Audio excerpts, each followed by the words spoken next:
కార్తీక పౌర్ణమి రోజున శివాలయంలో కనుక దీపారాధన చేయడం వలన ముక్కోటి దేవతలను పూజించటమే కాకుండా సకల పుణ్య నదులలో స్నానం చేసిన ఫలితం అనేది లభిస్తుంది అని మనకి కార్తీక పురాణంలో అయితే ఉందండి. కార్తీక పౌర్ణమి రోజున వెన్నెల పారాయణం అంటే సాక్షాత్తు ఆ లలితాదేవికి లలితా సహస్రనామ పారాయణం అనేది చేస్తారండి.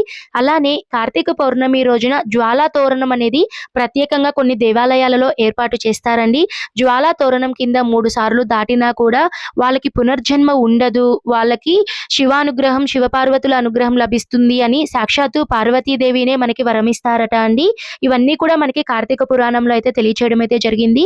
కార్తీక పౌర్ణమి రోజున ప్రత్యేకంగా కేదార నోములు, అలానే దాత్రి పూజ అంటే ఉసిరి చెట్టుకి పూజ అనేది చేస్తారండి. అలానే ఈ రోజున ప్రత్యేకంగా సత్యనారాయణ స్వామి వ్రతం కూడా జరిపిస్తూ ఉంటారు.